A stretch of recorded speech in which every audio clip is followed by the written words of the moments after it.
ओम शांति। 29 तारीख की बाबा की मुरली। मीठे बच्चे, तुम गॉडली स्टूडेंट हो। तुम्हें किसी भी हालत में एक दिन भी पढ़ाई मिस नहीं करनी है। पढ़ेंगे लिखेंगे तो बनेंगे नवाब। प्रश्न: जिन बच्चों का मुरली पर पूरा अटेंशन है उनकी निशानी क्या होंगी? उत्तर: जो अटेंशन देकर रोज मुरली सुनते हैं वही अच्छी तरह से जानते हैं बाप कौन है और क्या है, क्योंकि बाप के महावाक्य है कि मैं जो हूँ जैसा हूँ, मुझे कोटों में कोई ही पहचानते। अगर पढ़ाई में अटेंशन नहीं तो बुद्धि में बैठ नहीं सकता कि यह श्रीमत हमें भगवान दे रहा है। वह सुना अनसुना कर देंगे, उनकी बुद्धि का ताला बंद हो जाता है, वह बाप के फरमान पर चल नहीं सकते हैं। जिन बच्चों का अटेंशन है उनकी निशानी, वह जानते हैं कि बाप कौन है और क्या है। अगर पढ़ाई में अटेंशन नहीं है तो बुद्धि में बैठ नहीं सकता कि श्रीमत हमें भगवान दे रहे हैं। वह सुना अनसुना करेंगे, उनकी बुद्धि का ताला बंद हो जाता है, वो बाप के फरमान पर नहीं चल सकते हैं। गीत छोड़ भी दे आकाश सिंहासन, इस धरती पर आजा। ओम शांति। बच्चे अभी समझते हैं कि हम ज्ञान सागर के बच्चे, ज्ञान सागर द्वारा अभी इस सारी सृष्टि चक्र का व ड्रामा के आदि मध्य अंत को जान गए हैं। दुनिया में तो और मनुष्य है नहीं जिसकी बुद्धि में यह ड्रामा हो।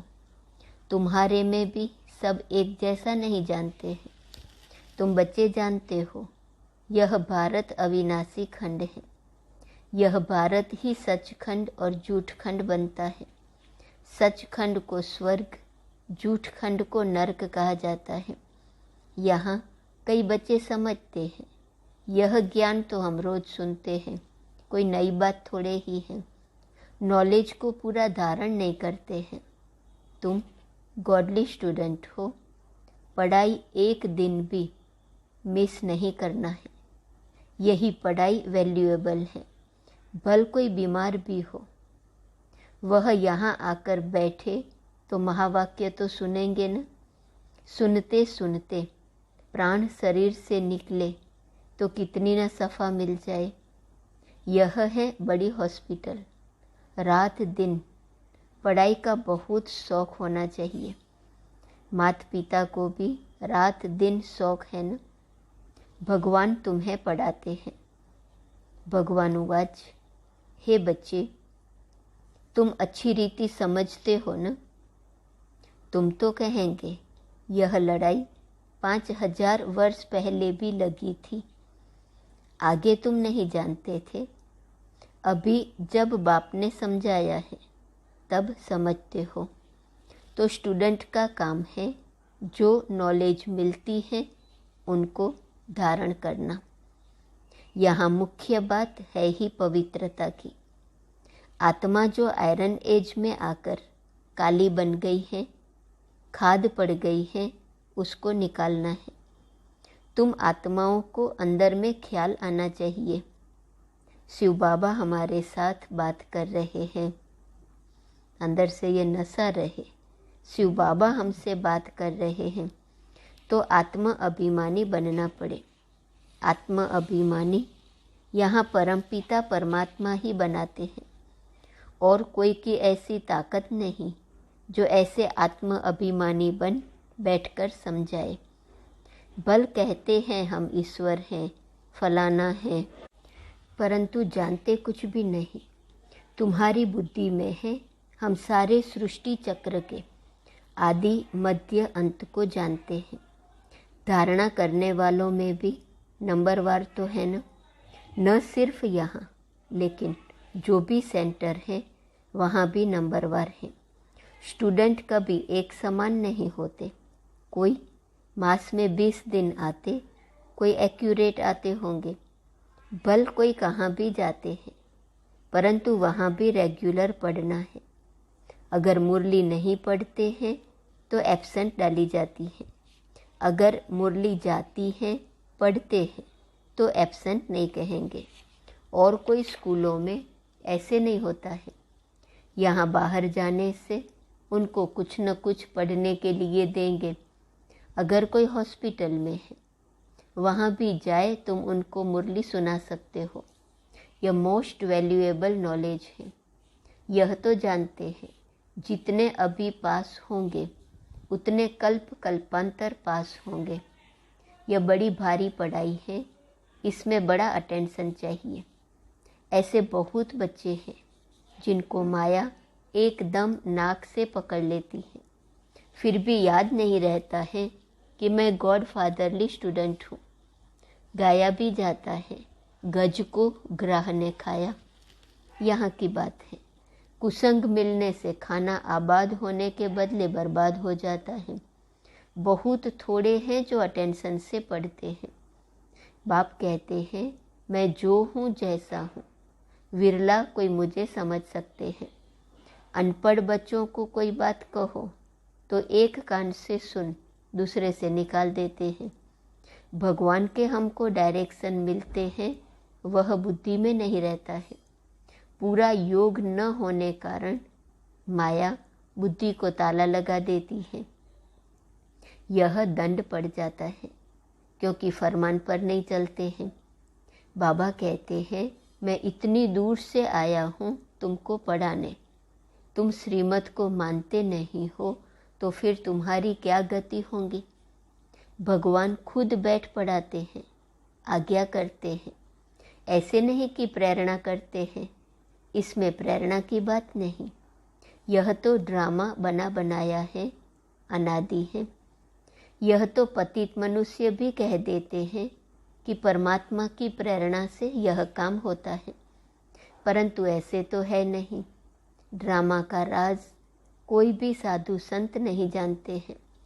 बाबा ने आगे भी कहा था, एक विराट रूप का बड़ा चित्र बनाओ विष्णु का। वो लोग तो रोंग बना देते हैं। देवता, क्षत्रिय, वैश्य, शूद्र भी दिखाते हैं। डिटेल में नॉलेज कुछ भी नहीं जानते, सिर्फ ऐसे ही कह देते हैं, अर्थ कुछ भी नहीं समझते। विराट रूप नामी ग्रामी है, वह भी बड़ा बनाना चाहिए। बल हमारे इस चित्र में भी है, ब्राह्मण, देवता, क्षत्रिय, वैश्य, शूद्र। परंतु बाप कहते हैं कि विष्णु का चित्र बनाना चाहिए, ऊपर में चोटी भी देनी चाहिए, शिव बाबा भी ऊपर में देना चाहिए, स्टार माफिक है। फिर ब्राह्मणों की चोटी। अंग्रेजी में भी लिखो, यह बीके ब्राह्मण वर्ण है एक जन्म। यह है मोस्ट वैल्यूएबल जन्म, लीप जन्म, लीप युग। यह है ऊंचते ऊंच युग, इसको कोई जानते नहीं है। कोई भी शास्त्रों में यह नहीं है। पतित पावन बाप को बुलाते हैं तो इसका मतलब कलयुग का अंत है न। संगम युग का तो किसको पता नहीं है। बाप कहते हैं यह भी समझाओ, ब्राह्मण जन्म एक जन्म, फिर देवता इतने जन्म और इतना समय। तुम क्रिश्चियन का भी दिखाते हो 2000 वर्ष होंगे, फिर सबका पार्ट पूरा होता है। तो यह क्लियर लिखना चाहिए, ब्राह्मण वर्ण, देवता वर्ण, फिर क्षत्रिय वर्ण, रामराज्य। अभी तो है सब शूद्र वर्ण। विराट रूप दिखाना है।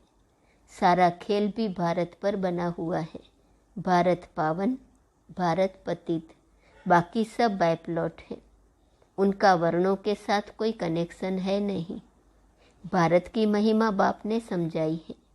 यह है अविनाशी खंड, यह विनाश नहीं होता। यह भी तुम जानते हो बरोबर सतयुग में और कोई खंड नहीं होता। यह सब बाद में आए हैं, फिर सब खलास हो जाएंगे। अविनाशी खंड भारत ही रहेगा और सब खत्म हो जाएंगे। नाम निशान ही गुम हो जाता है। यह नॉलेज अभी ही तुम बच्चों की बुद्धि में है और कोई भी नहीं जानते हैं। भारत पवित्र से पवित्र खंड था। भारत को कहा जाता है धर्म क्षेत्र। दान पुण्य जितना यहाँ होता है और कहीं नहीं होता। यहाँ फिर से तुमको सारे विश्व के मालिक बने का वर्षा देते हैं। तुम इतना ऊंच वर्षा लेते हो, कितना ऊंचा, सारे विश्व के मालिक बनते हो। तुमको यह वर्षा था, फिर गंवाया है। हार जीत होती है ना, अभी तुम जानते हो हम जीत पा रहे हैं, फिर हार खाएंगे। यह हार और जीत का राज बुद्धि में फिरता रहेगा। जीत कैसे पाते हैं और फिर हार कैसे खाते हैं। सतयुग में यह नॉलेज थोड़ी ही होती है, वहाँ तो है प्रारब्ध। यह राज्य हमने कहाँ से लिया है यह भी वहाँ पता नहीं रहता। अभी ही बाप द्वारा तुम नॉलेजफुल बनते हो।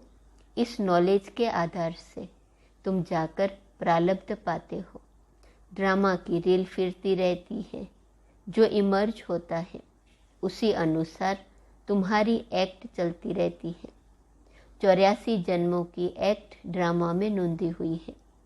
आत्मा कितनी छोटी है, इसमें सारा पार्ट नोंदा हुआ है जो रिपीट होता रहता है। इसको कुदरत कहा जाता है। इस कुदरत को कोई नहीं जानते। इतनी छोटी आत्मा में कितना पार्ट है जो कभी विनाश नहीं हो सकता।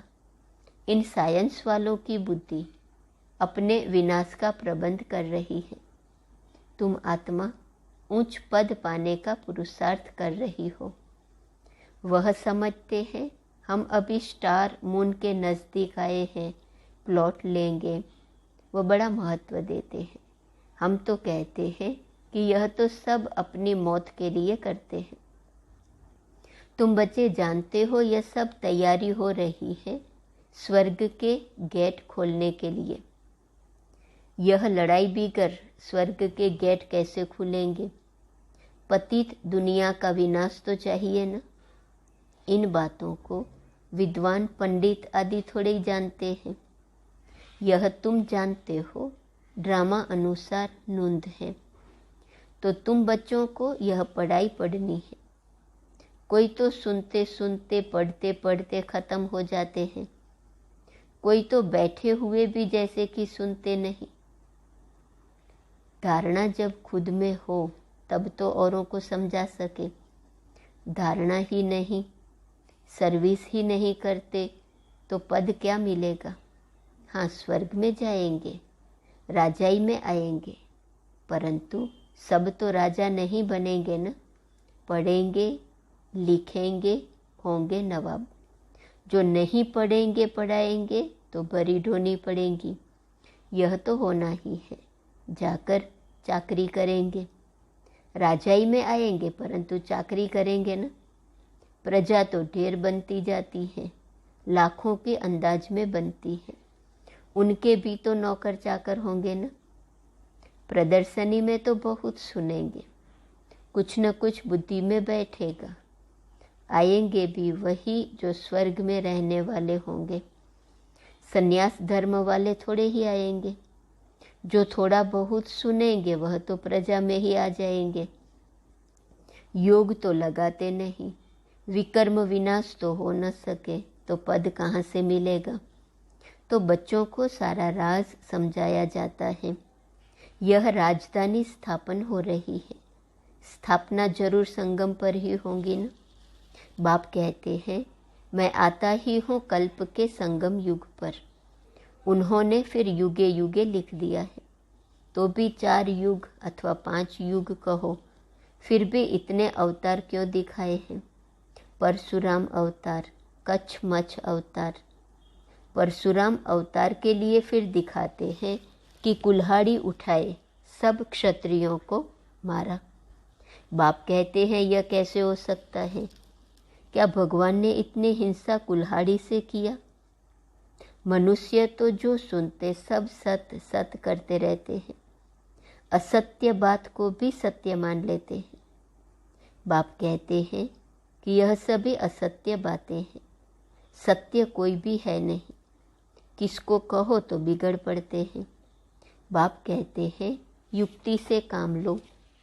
चूहा ऐसा युक्ति से काटता है जो सारा मांस खा जाता है, मालूम ही नहीं पड़ता है। तुम बच्चों को बड़ी युक्ति से चलना चाहिए। बाप तो बहुत अच्छी रीति समझाते हैं, परंतु कोई धारणा भी तो करे। मुख्य बात है ही एक।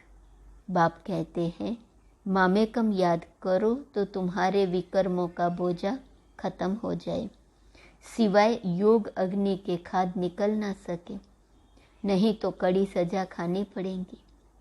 तुम्हें तो पास विथ ऑनर बनना है। प्रजा तो बहुत बनती है नंबरवार, बाकी राजाई के लिए मेहनत चाहिए, श्रीमत पर चलना चाहिए। बहुत चलते चलते पढ़ाई छोड़ देते हैं। अरे गॉड फादर बैठा है, जहाँ जीना है, ज्ञान अमृत पीते रहना है। यह पढ़ाई है, पढ़ते पढ़ते फिर नई दुनिया में ट्रांसफ़र हो जाएंगे। क्लास नंबरवार ट्रांसफ़र होता है ना, यहाँ भी सारा पुरुषार्थ पर मदार है। कहते हैं हे पतित पावन आओ, तो जरूर कलयुगी पतित दुनिया का अंत हो तब तो आए। बाप कितना अच्छी रीति समझाते हैं। दुनिया में ब्लाइंड फेथ होने कारण जिसने जो सुनाया सत सत करते रहते हैं, समझते कुछ भी नहीं। अच्छा, मीठे मीठे सिकीलदे बच्चों प्रति माता पिता बाप दादा का याद प्यार और गुड मॉर्निंग। रूहानी बाप की रूहानी बच्चों को नमस्ते, रूहानी बच्चों की रूहानी बाप को नमस्ते नमस्ते नमस्ते। धारणा के लिए मुख्य सार, पहली पॉइंट, बाप की आज्ञाओं का उल्लंघन नहीं करना है, कुसंग से बचना है। रोज मुरली जरूर पढ़नी व सुननी है। बाप की आज्ञाओं का उल्लंघन नहीं करना है, कुसंग से बचना है, रोज मुरली पढ़नी व सुननी है। दूसरी पॉइंट, विकर्मों का बोझा समाप्त करने के लिए याद में रहना है। जब तक जीना है, ज्ञान अमृत पीते रहना है। विकर्मों का बोझा समाप्त करने के लिए याद में रहना है। जब तक जीना है, ज्ञान अमृत पीते रहना है। वरदान, विनाश के पहले एवर रेडी रहने वाले समान और संपन्न भव। विनाश के पहले एवर रेडी रहने वाले समान और संपन्न भव। विनाश के पहले एवर रेडी बनना ही सेफ्टी का साधन है। अगर समय मिलता है तो संगम युग की मौज मनाओ, लेकिन रहो एवर रेडी, क्योंकि फाइनल विनाश की डेट कभी भी पहले मालूम नहीं पड़ेगी, अचानक होना है। एवर रेडी नहीं होंगे तो धोखा हो जाएगा, इसलिए एवर रेडी रहो। सदा याद रखो कि हम और बाप सदा साथ हैं।